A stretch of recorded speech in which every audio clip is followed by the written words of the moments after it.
प्यारे दोस्तों, आज मैं आपको 10 ऐसे एसेट्स बताने वाला हूं जो आपकी गरीबी को कुछ ही महीनों में दूर कर देंगे। इससे पहले वाली वीडियो में मैंने एजुकेशन सिस्टम के लूपहोल्स और फाइनेंशियल फ्रीडम से जुड़ी कुछ बहुत ज़रूरी जानकारी आप लोगों से शेयर की थी। जिन जिन लोगों ने वो वीडियो नहीं देखी हैं तो उन वीडियो को जाकर तुरंत देखें, क्योंकि यहाँ पर दी हुई जानकारी बहुत कम ही आपको और किसी चैनल में मिल पाएगी। सबसे पहले हम ये अच्छे से समझ लेते हैं आखिर एसेट्स कहते किनको हैं दोस्तों, क्योंकि बहुत से लोगों को आपने सुना होगा एसेट्स जो वो चीज़ होती हैं जो आपका पॉकेट में मनी डालती हैं, लेकिन एक्चुअल में इसका डिफरेंस समझना बहुत इंपॉर्टेंट है।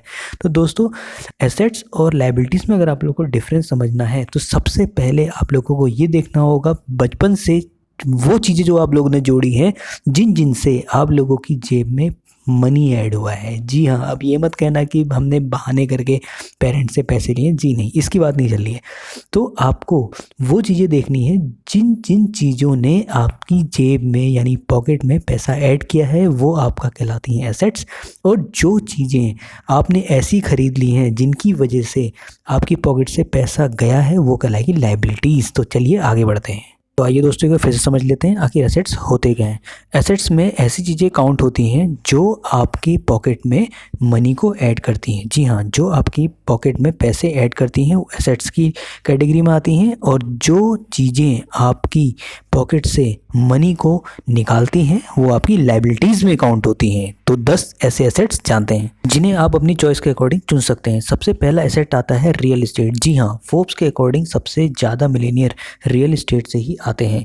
इसमें पैसा दो तरह से लगाया जा सकता है, जिसमें सबसे पहला तरीका आता है फ्लिप मेथड। जी हाँ, इस तरीके में मार्केट से कम प्राइस में प्रॉपर्टी खरीदी जाती है और कुछ साल से होल्ड करके मार्केट से ज़्यादा प्राइस में बेच दी जाती है। चलिए इसे और अच्छे से समझते हैं। अगर कोई प्रॉपर्टी आपको ऐसी दिखती है जिसकी हालत बहुत ख़राब है और उसके सामने काफ़ी कूड़ा है और गंदगी इतनी है, सीवेज की प्रॉब्लम है, जिसकी वजह से उस प्रॉपर्टी को कोई नहीं खरीद रहा है और उसके रेट काफ़ी डाउन हो चुके हैं, तभी एक स्मार्ट प्रॉपर्टी डीलर आता है और उसकी सफाई करवाकर, मेंटेनेंस करवाकर उसे नीट एंड क्लीन कर देता है, बाउंड्री लगवा देता है। कुछ समय बाद उसे होल्ड करने के बाद उसे काफ़ी अच्छे रेट में बेच देता है, जो कि ओल्ड प्रॉपर्टी के रेट से काफ़ी ज़्यादा रेट थे, यानी 3-4 गुना थे।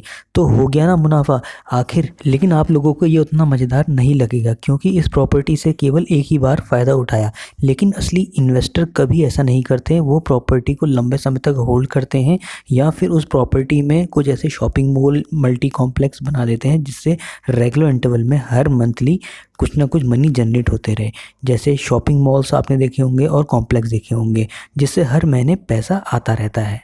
चलिए दोस्तों, बढ़ते हैं अगले एसेट्स की ओर और अच्छे से जान लेते हैं, जो है बिजनेस। ज़्यादा लोग फेलियर के डर से बिजनेस के नाम से ही डरते हैं, लेकिन काफ़ी सक्सेसफुल बड़े बिजनेसमैन बताते हैं कि एक ही सोर्स पे डिपेंड होके अपनी ज़िंदगी गुजार देना लाइफ का सबसे बड़ा रिस्क होता है। जैसे मैं पहले एक जॉब पर डिपेंड रहता था, जब तक काम करता था तब तक पैसे मिलते थे, जैसे ही काम करना बंद किया तो पैसे भी बंद। मैंने काफ़ी लोगों को देखा है जो ना ही एजुकेटेड होते हैं और ना ही एक्स्ट्राऑर्डिनरी, फिर भी वो अपनी लाइफ में फुल टू एंजॉय करते हैं, काफ़ी घूमते फिरते हैं। ऐसा वो इसलिए कर पाते हैं क्योंकि उन्होंने साइड पर बिजनेस खड़ा कर लिया होता है, जो उन्हें पैसे ला कर देता है। लेकिन अगर आप बिजनेस नहीं करना चाहते हैं या फिर डरते हैं, तो भी आप किसी और के चलते हुए बिजनेस में हिस्सेदारी ले सकते हैं, जिसे कहते हैं शेयर मार्केट या फिर स्टॉक मार्केट, जो है अगला एसेट। तो शेयर मार्केट ने मुझे काफ़ी कुछ सिखाया है। ज़्यादातर लोगों को लगता है कि स्टॉक मार्केट जुआ है, जहाँ पैसे लगाने का मतलब है अपने पैसे को दांव पर लगा देना, लेकिन ऐसा बिल्कुल भी नहीं है। ज़्यादातर स्ट्रेस और टेंशन उनके लिए है जो स्क्रीन में बैठकर ट्रेडिंग करते हैं। लेकिन अगर आप लॉन्ग टर्म इन्वेस्टर हैं तो मैक्सिमम कंपनी आपको प्रॉफिट ही लाकर देंगी। इसका मतलब ये नहीं कि आंख बंद करके किसी भी कंपनी में अपना पैसा लगा दें। अगर किसी कंपनी में पैसा लगाने की बात आए तो उस कंपनी की कंप्लीट नॉलेज ज़रूर होनी चाहिए, यानी पूरे फंडामेंटल्स माइंड में होने चाहिए। उसके प्रोडक्ट या सर्विसेज लोग कितना पसंद करते हैं और आने वाले समय में उसकी डिमांड कितनी बढ़ेगी और कंपनी का मैनेजमेंट कैसा है, कंपनी की मार्केट वैल्यू कैसी है। एक बार आपने अच्छी कंपनी को सेलेक्ट कर लिया, फिर क्या है दोस्तों, कंपनी की ग्रोथ के साथ आप लोगों की ग्रोथ भी शुरू हो जाएगी विदाउट एनी टेंशन। दोस्तों अगला एसेट्स निकल के आता है इंडेक्स फंड, जिसमें इंडिया के बहुत से अमीर लोग इन्वेस्ट करते हैं।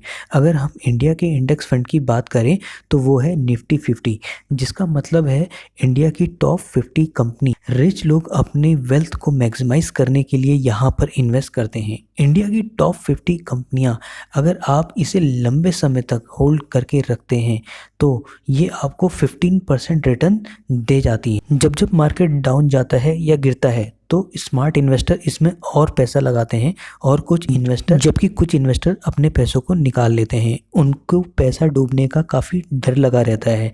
निफ्टी 50 की खास बात यह है कि हमको यहाँ कंपनियाँ नहीं सेलेक्ट करनी पड़ती, हमारे पैसे टॉप 50 कंपनीज़ में ऑटोमेटिकली लग जाते हैं। जब जब मार्केट गिरता है तो वो और पैसा इन्वेस्ट करते हैं, जब उठता है तो और ज़्यादा बेनिफिट उठाते हैं, जिनको हम स्मार्ट इन्वेस्टर कहते हैं। चलिए दोस्तों अगला एसेट आता है कमोडिटीज़। कमोडिटीज़ में आपका गोल्ड और सिल्वर आते हैं।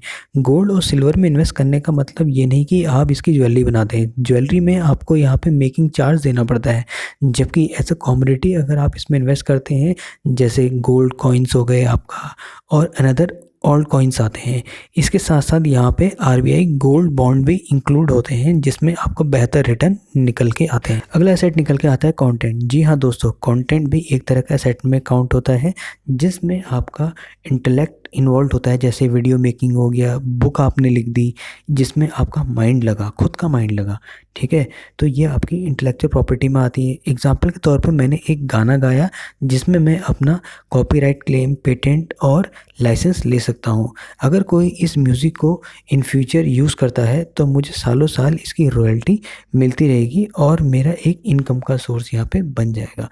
म्यूज़िक के तौर पे आप बाकी चीज़ भी ले सकते हैं जिसमें आपका अपना इंटेलेक्ट यूज़ हुआ। दोस्तों सातवां एसेट निकल के आता है कैश। जी हाँ, आप लोग कहेंगे कि कैश कैसे एसेट हो सकता है, कैश तो अगर हमारे पास है हम तो उसे तुरंत खर्च कर देंगे। जी हाँ, कैश भी एक तरह का एसेट है।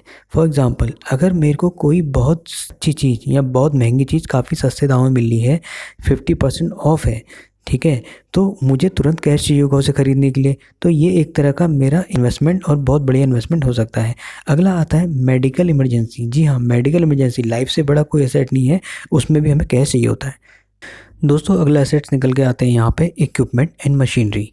जी हाँ, इक्विपमेंट और मशीनरी में हम कुछ भी ऐसे डिवाइस या इक्विपमेंट्स यूज़ कर सकते हैं जिससे आपका मनी जनरेट हो। फॉर एग्ज़ाम्पल, यदि हम कोई गाड़ी लेते हैं या कार लेते हैं जो हम पर्सनल यूज़ में लाते हैं तो एज ए लाइबिलिटी है, जबकि हम एज ए टैक्सी यूज़ करते हैं तो रेगुलर इनकम का सोर्स बन सकती है, जिससे हम उसका मेंटेनेंस भी ला सकते हैं। दूसरा एग्जाम्पल हम लैपटॉप का भी ले सकते हैं और उसके साथ मोबाइल फ़ोन भी। अगर इसको हम गेमिंग के पर्पज़ से यूज़ करते हैं तो हमारा टाइम वेस्ट होगा और एज अ लाइबिलिटी है, क्योंकि इसका मेंटेनेंस भी हमें अपनी जेब से देनी पड़ेगी। लेकिन अगर बी लर्निंग या आपका एजुकेशन स्किल सीखते हैं जिससे हम वेबसाइट डिज़ाइनिंग कर सकते हैं और बहुत कुछ कर सकते हैं जिससे हम रेगुलर इनकम का सोर्स जनरेट कर सकते हैं, तो ये एज एसेट्स की तरह यूज़ हो सकता है, जैसे बड़ी बड़ी कंपनियों में इसका इस्तेमाल किया जाता है रेगुलर इनकम के लिए। अगला एसेट इक्विपमेंट्स के बाद 9th एसेट निकल के आता है यहाँ पे पीपल। जी हाँ, पीपल यानी लोग भी एक तरह का एसेट्स होते हैं। अब आप कहेंगे कैसे? जी हाँ, किसी भी कंपनी या इंडस्ट्री में प्रोडक्ट की डिज़ाइनिंग से लेकर सर्विस तक वहाँ की ग्रोथ के लिए जो जिम्मेदार होते हैं वो वहाँ की एक्सपर्ट टीम होती है। जी हाँ, टीम यानी लोग अगर अच्छे हैं, लोग अगर वेल स्किल्ड हैं तो इसकी वजह से पूरी कंपनी की ग्रोथ होती है, कंप्लीट इंडस्ट्री की ग्रोथ होती है। इसलिए पीपल भी यानी लोग भी एक तरह का एसेट्स ही होते हैं। अगला सबसे इम्पॉर्टेंट एसेट निकल के आता है टाइम। जी हाँ दोस्तों, टाइम सबसे इम्पॉर्टेंट एसेट है जिसको हम नेगलेक्ट कर देते हैं, जिसको कभी नेगलेक्ट नहीं करना चाहिए।